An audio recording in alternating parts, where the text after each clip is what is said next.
There are 7 of them. We have 3 left. The 3 that we have left are going to be dealing more with function operations. I would have to look, but I think so, because I think it's 2 and then 47 through something odd. Is about as much as I have off the top of my head. But the first 2 on 542, I would make sure to read the instructions, because it's not asking for which ones work, but which ones don't. It's asking for the extraneous solutions.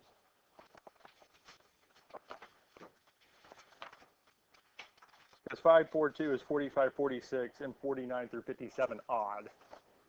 So 45 and 46, it's asking for the ones that don't work, not the ones that do.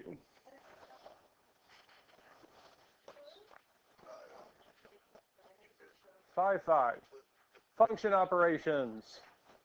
So this here, I did give you most of the core concept. I didn't actually fill it out for you.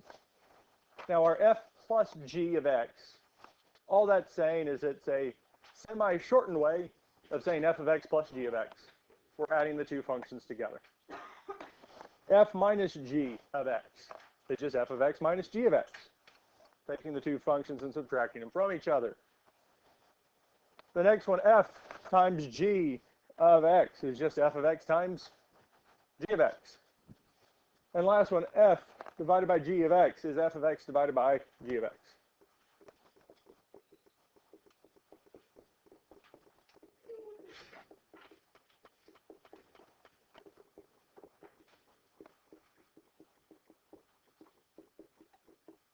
Good morning, Concord High School. Please stand for the pledge. Salute the pledge. I pledge allegiance to... Now, out of all these here, the only thing that I would really say is that for division, g of x cannot be 0, but it's not a real big addition. All right, guys. We can talk about that later. G of x can't be 0. We just can't divide by 0. That's all it's saying. So as long as you get the definition, that's great. The examples is just telling us an example of each type. But f plus g of x, f plus g of x is just f of x plus g of x. F minus g of x, f of x minus g of x. F times g of x is f of x times g of x. And f divided by g of x is just f of x divided by g of x. Really all there is to it. And it's just a simpler way to write each one of these here.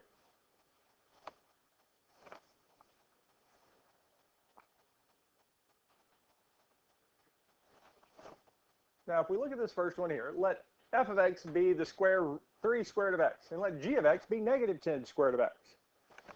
First, we want to find f plus g of x. We're not going to worry about the domain, because I just want to focus on finding the f plus g of x, and then we want to find f plus g of 4, or when x is 4. So what we're wanting to find is f plus g of x. That's what we want to find. F plus g of x.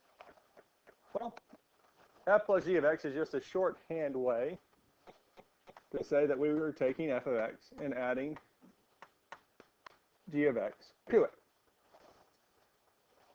Questions on this so far?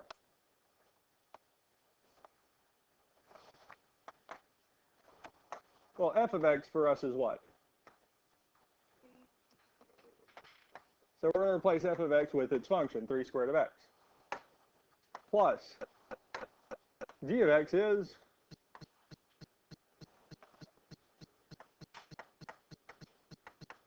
we're replacing it. We're plugging in x for g of x, which just gives us negative 10 squared of x. Doesn't really change anything.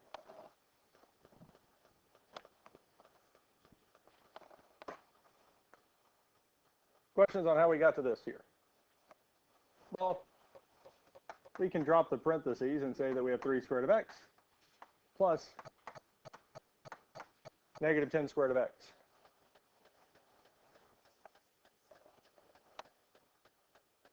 Now looking at this here, 3 squared of x plus negative 10 squared of x, are our radicals the exact same? They're both square roots and everything inside them is the exact same, yes? So that means 3 squared of x and negative 10 squared of x are like terms. So we're really doing what? 3 plus negative 10. 3 minus 10 is, so negative 7 square root of x. So our f plus g of x is negative 7 square root of x. That's it.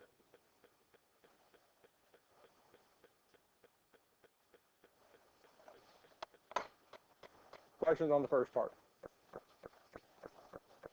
Second part, we want to evaluate this when x is 4. So really what we're doing is just replacing f. So we're looking at f plus g of 4. F plus g of 4. We're just replacing x with 4. So that means our function is negative 7 times the square root of 4. Questions on how we set this up? Now there's two ways we can do this. One of them's by hand, the other's in a calculator. Both work just fine. Because if we do this by hand, well, the square root of 4 is 2. Negative 7 times 2 is negative 14. So our f plus g of 4 is negative 14.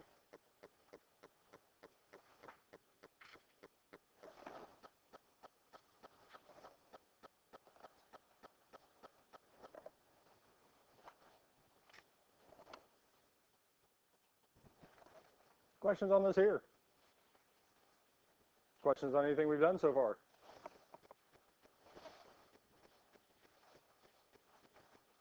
We ready for the next one? Let f of x be this 5 squared root of x. Let g of x be negative 8 squared root of x. Find f plus g of x.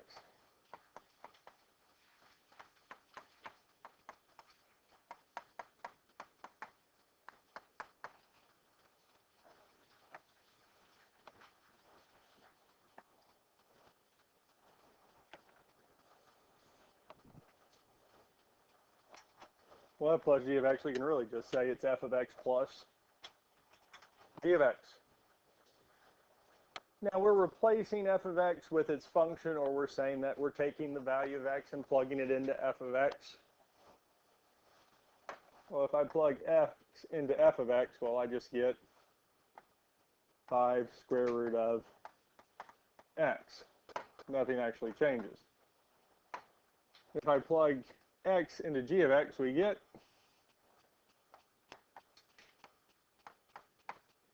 negative 8 square root of x. We're replacing x with x.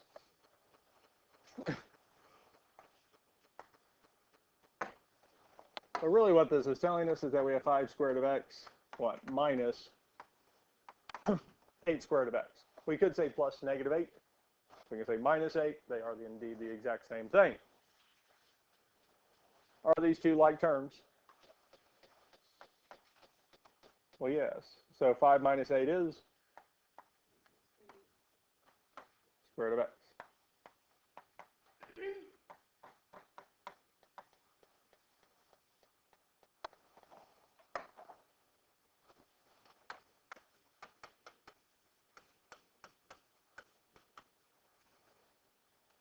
Questions on how we found f plus g of x?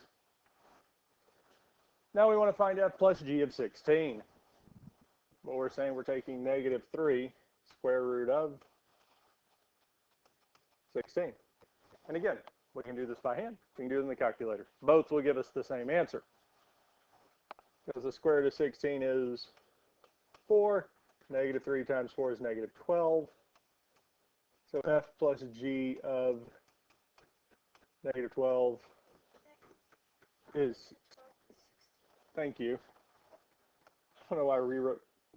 Yeah, f of g of 16 is negative 12. Apparently my mind decided to take a walkabout as I started to write that. But when we solve for when x is 16, we got negative 12. F plus g of x is negative 3 squared of x.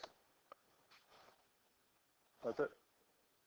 All we're doing is adding our functions together. We're combining like terms when we simplify. So questions on this here? Addition's kind of nice.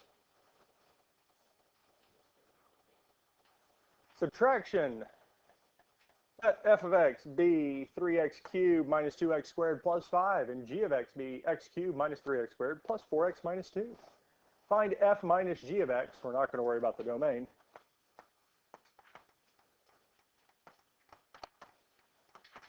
And then we're going to evaluate when x is negative 2. Well, f minus g of x is still just saying f of x minus g of x for subtracting the two functions from each other. Now, f of x, when we plug x into f of x, we just get this here. So we get 3x cubed minus 2x squared plus 5 minus. Now we plug x into g of x, and well, it really doesn't change the function.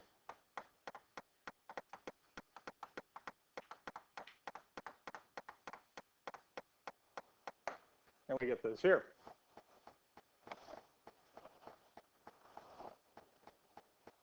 Questions on this so far?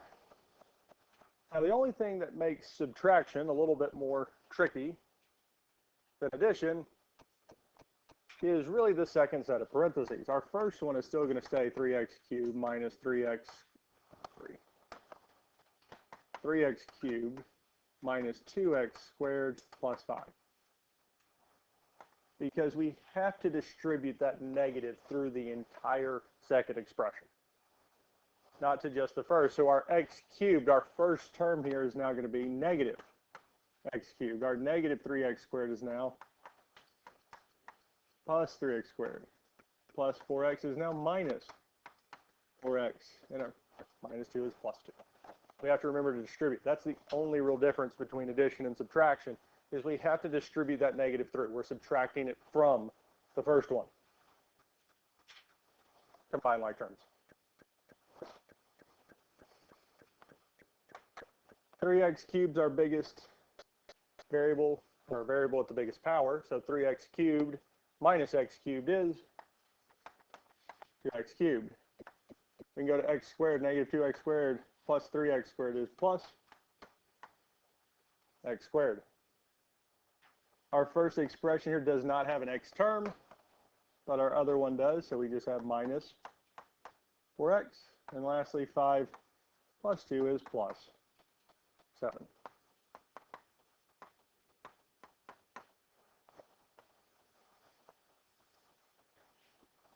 So f minus g of x is 2x cubed plus x squared minus 4x plus 7.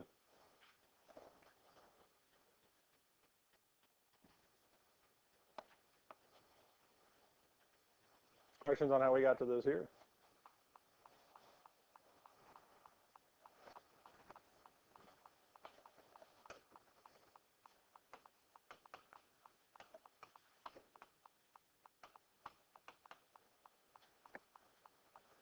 Well, now we need to find f minus g of negative 2.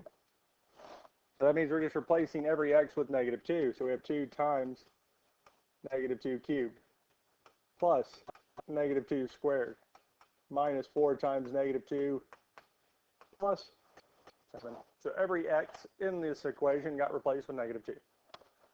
Now again, we have 2 ways we can do this. One, we can type the whole thing in.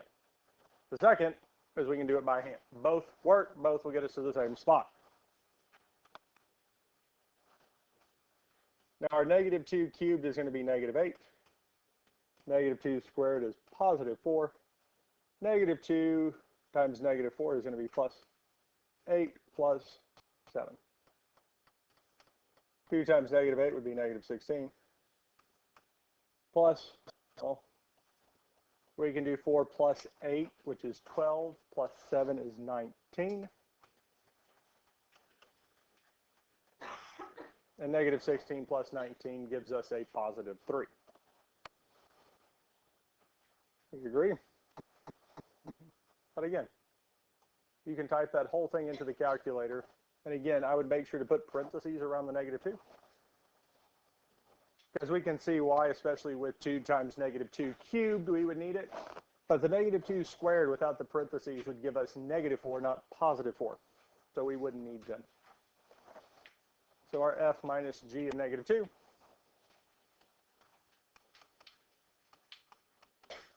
is 3.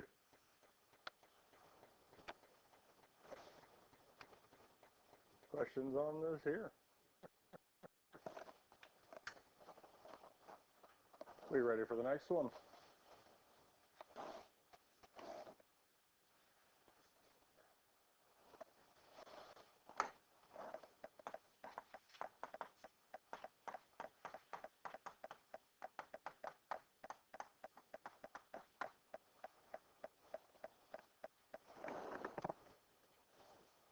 Let f of x be 2x cubed plus 4x squared minus 8x plus 4. And g of x be 3x cubed minus 5x squared plus 6x minus 9. We want to find f minus g of x and then evaluate it when x is equal to -1. Well, the first thing we can do is replace f of x with its function. 2x cubed plus 4x squared minus 8x plus 4. Subtract from it 3x cubed minus 5x squared plus 6x minus 9.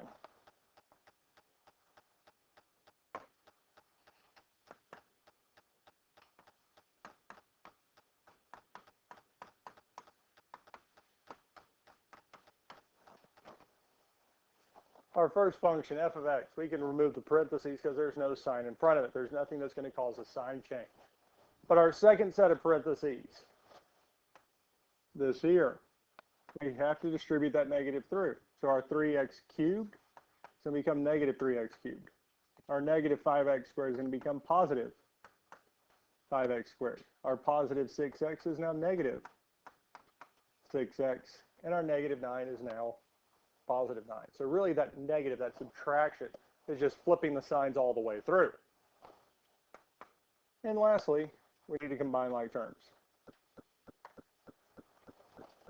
2x cubed and negative 3x cubed. 2 minus 3 would be negative x cubed. 4x squared plus 5x squared is plus 9x squared. Negative 8x minus 6x is negative 14x. I don't know why I started to put a parenthesis. And lastly, 4 plus 9 is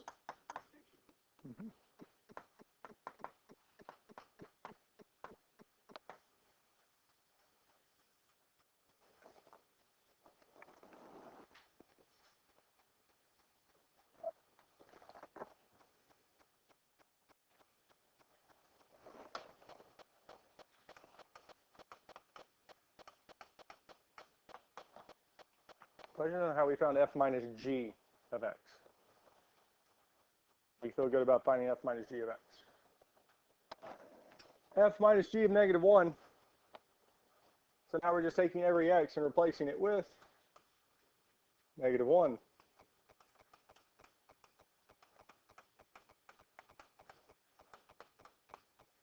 And again, at this point, you can plug this whole thing into the calculator, let it do it for you.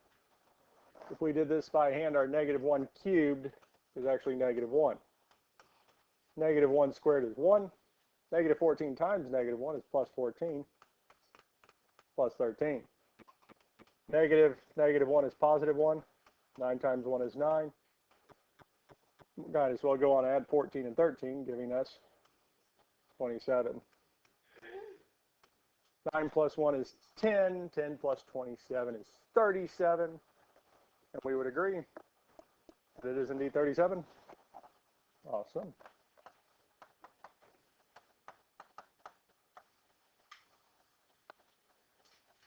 And that's it.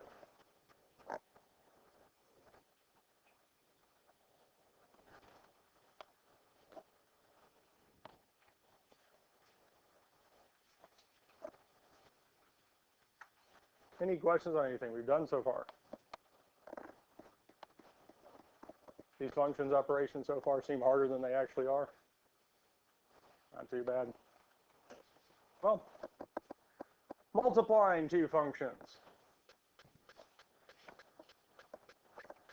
I don't know why, but they decided to be a little weird with this here.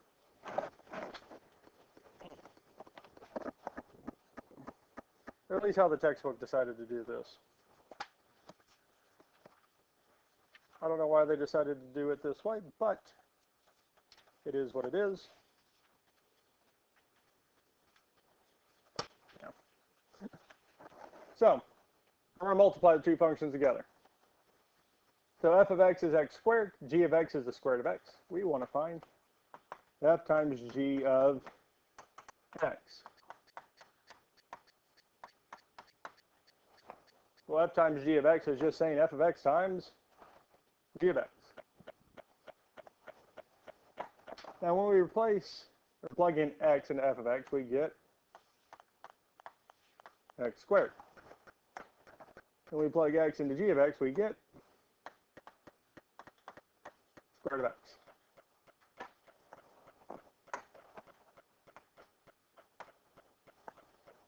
Questions on this so far?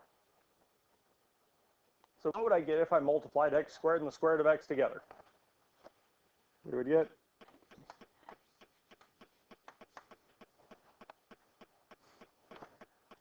if the square was inside, yes. But it's just x squared times square root of x.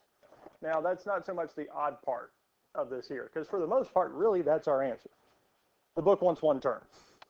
I still find it weird. I will take this as the correct answer. You don't have to go any further. What the textbook says is, well, really, square root of x is the same as x to the 1/2. X to the 1/2. Because this is going back to our fact that the nth root of a to the x is equal to a to the x over n. Since the x is to the first power, we have 1 on top of the fraction. Since it's a square root, our index is 2, so it's really saying it's x to the 1/2. So are we okay with this so far? If I multiply like bases, we have the exponents. So we're saying x to the 2 plus 1/2.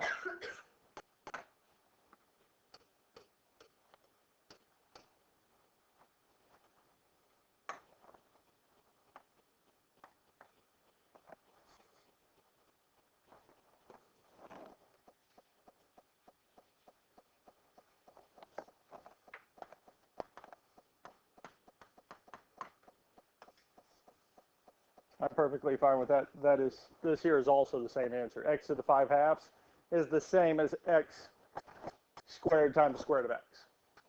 I will take either one.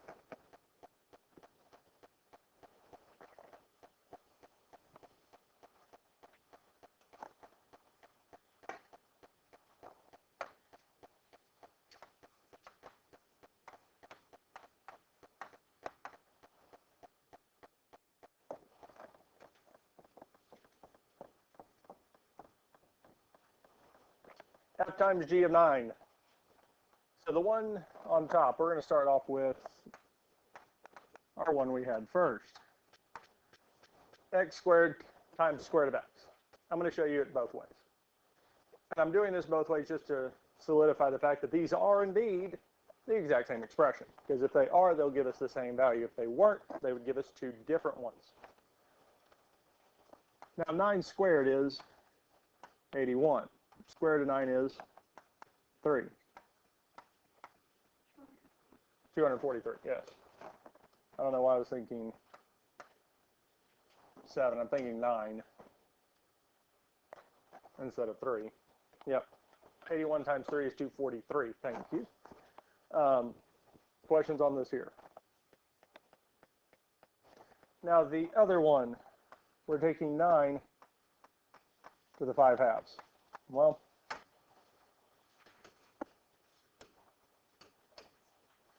it's still 243. Either way we did it, we still got to the same value.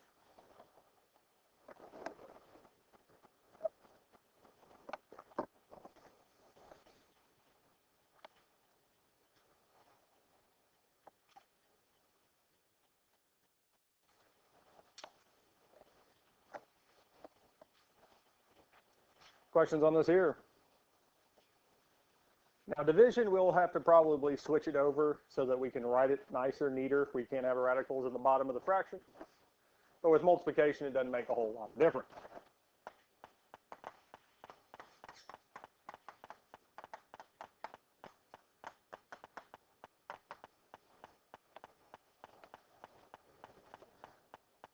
f times g of x. When f of x is x cubed, g of x is the square root of x. So f of x, x cubed, g of x.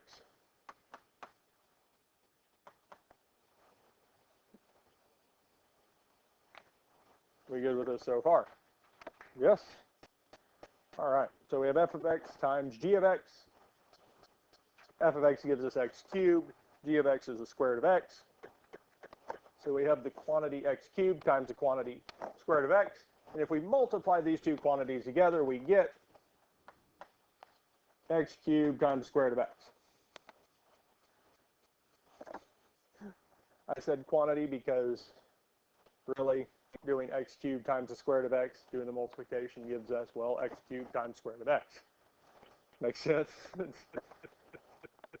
Visually, we can see the difference, but verbally, they sound the exact same. And for us here, I am perfectly happy with saying that that is finite. Because if we wanted to, we could technically rewrite this as x cubed times x to the 1/2.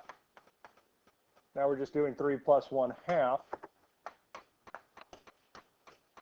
which is 7/2.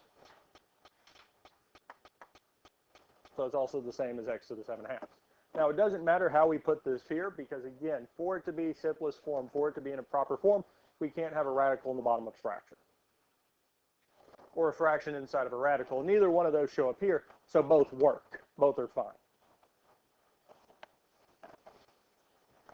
Now we just need to find when x is 4. So f times g of 4, which is 4 to the 3rd times the square root of 4.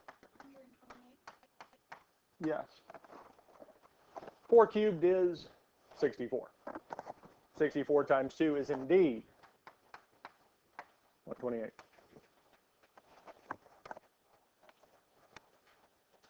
Addition, subtraction, multiplication. We good with all these here?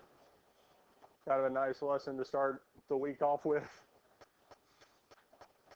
We ready for division? Yes?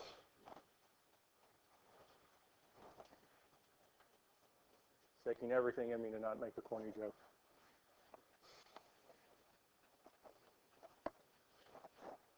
So let f of x be 6x and let g of x be x to the 3/4. So they already converted the fraction, the radical, into a fractional exponent.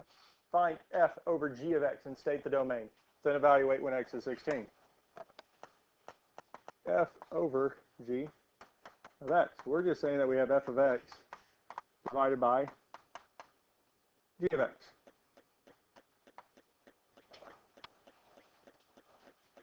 F of x. We can replace f of x function, so it's x. We can do the same thing with g of x, which is x to the 3/4.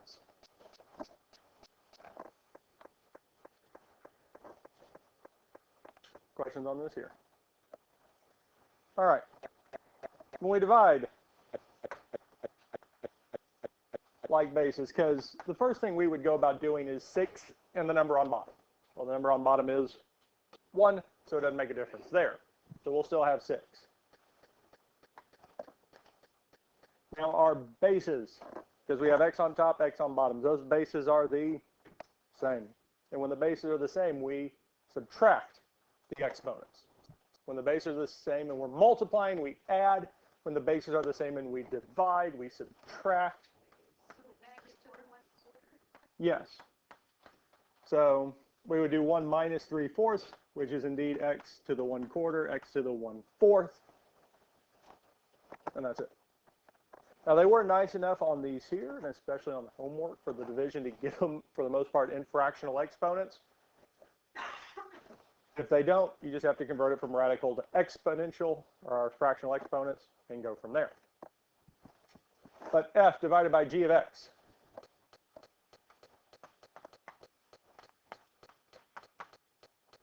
is 6 times x to the 1/4.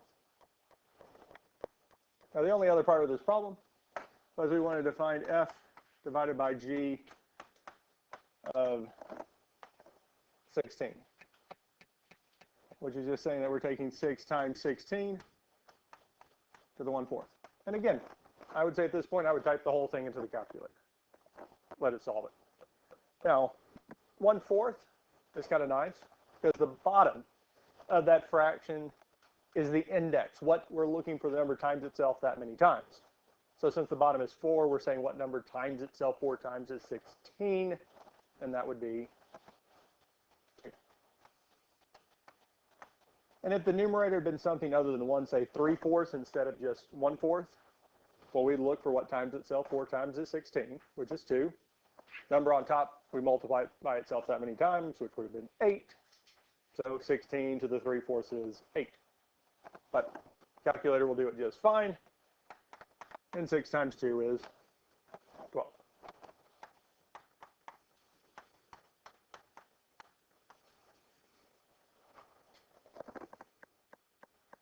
And that's it there.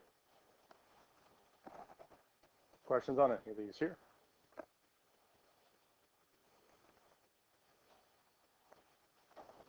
Be ready for the next one.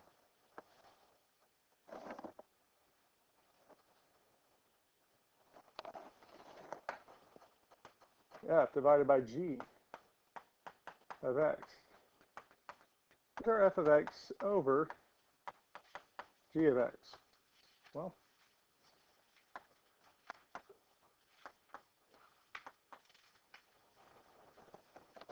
and if we plug our values of x into f of x and g of x, we get 4x on top and x to the 2/3 on bottom.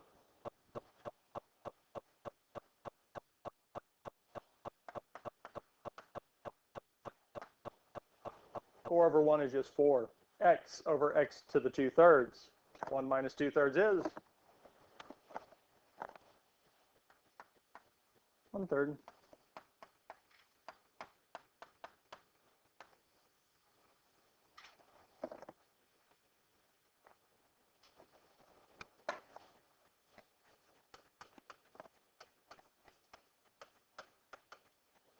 Questions on how we found f divided by g of x?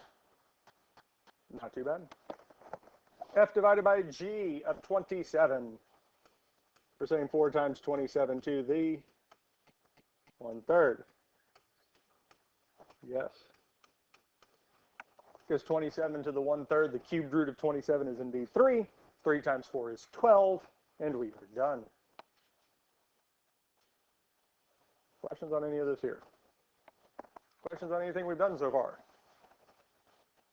We feel good with these here? Yes?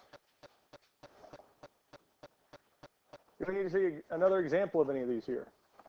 Now we feel good with these here. And this is going to be more like the homework, this one here. Nothing different. But instead of having 2 separate problems like we've had up to this point, where we did 2 with addition and then did 2 with subtraction, 2 with multiplication, 2 with division, it's going to give you a single set. We have f of x and g of x, yes? So giving that set 1, we'll find f plus g of x, f minus g of x. Nothing different, but instead of having like we did certain equations with addition and then different equation with subtraction, they give you a set f of x and g of x, do 1 with addition, 1 with subtraction. Yeah. Yes. So kind of like how we've been actually doing it, unlike what it was asking, because this here is just saying, then evaluate when x is equal to 8. Same exact thing. Questions on this here? Now,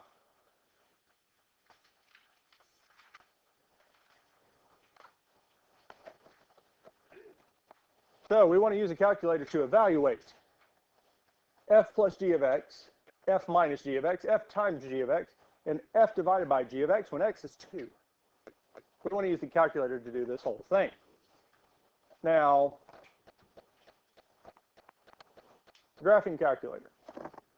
First thing we're going to do is hit y equals. And if there are any functions typed in, we need to clear them all out.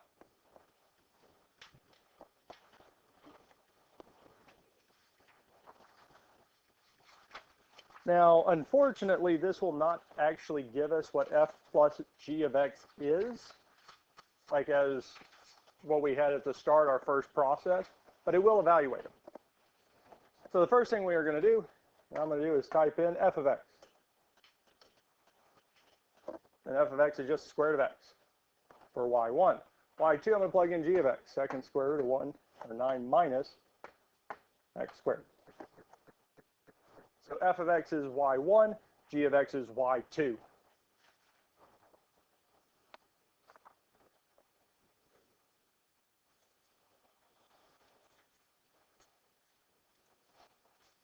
We good with this here. Once you get it typed in, go second quit. Once you get it typed in, second quit. So we're back at the home screen. Okay. What we're going to find first is f plus g of 2. It won't tell us f plus g of x because it doesn't like variables. But I'm going to do f plus g of 2. So first hit a parenthesis. Alpha. Trace. Alpha trace. And it should pop up this little window. We see it y1 to y0. Well, we want f of x first, which was our y1, plus alpha trace y2.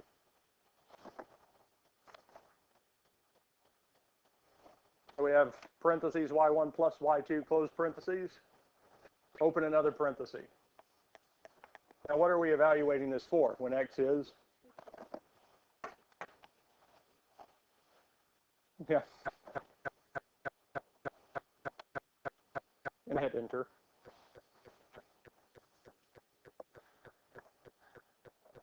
Make sure, because there's two ways. I don't normally do this a lot, because half the time it's easier to just type it in. I think I know what I did. And luckily it's an easy fix.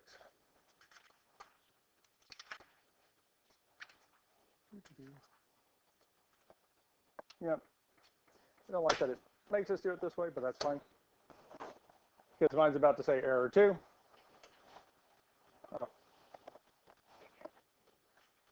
Here. Alpha trace y1. So it's no parentheses to start, alpha trace y1. Okay? You all have that typed in.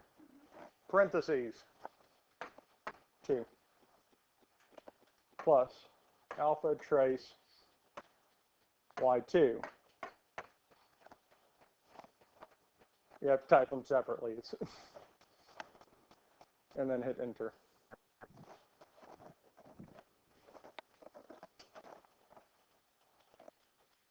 Yep, that's all we had to do. Now, if we want f minus g of x,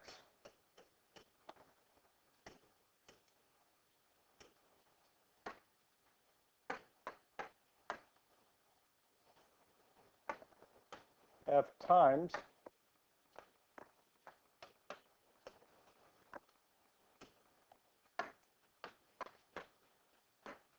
g of x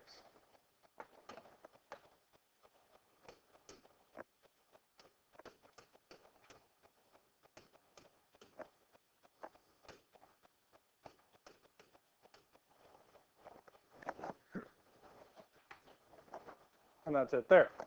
Now, part of the reason that this is all decimal numbers is because, well, f of x is the square root of x, so we're taking square root of 2. Square root of 2 is irrational.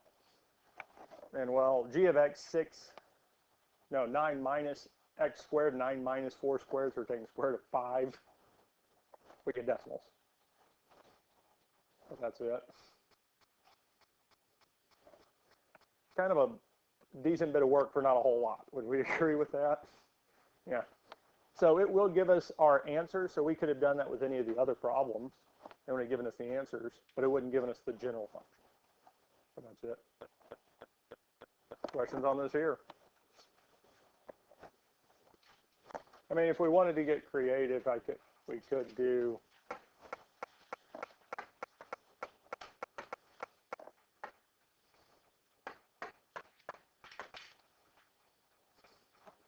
but those are for tomorrow.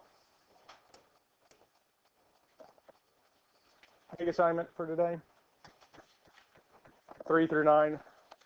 Odd. 3 and 5. Evaluate f plus g of x, f minus g of x. and it will give you a specific value for each problem. So you'll have the two general forms and then two values. 7 and 9, multiplication and division, and go from there. With the division on 7 and 9, well, not so much 9, but 7, switch it from a radical to our exponential, fractional exponent, which would be, I'll tell you, is 1/3, but, and then go from there. Huh? No, I didn't put it on there because that's 13 through 16, and that's less of you actually doing it and more just type it in the calculator. It's nice that it does it, but there's not a whole lot of purpose.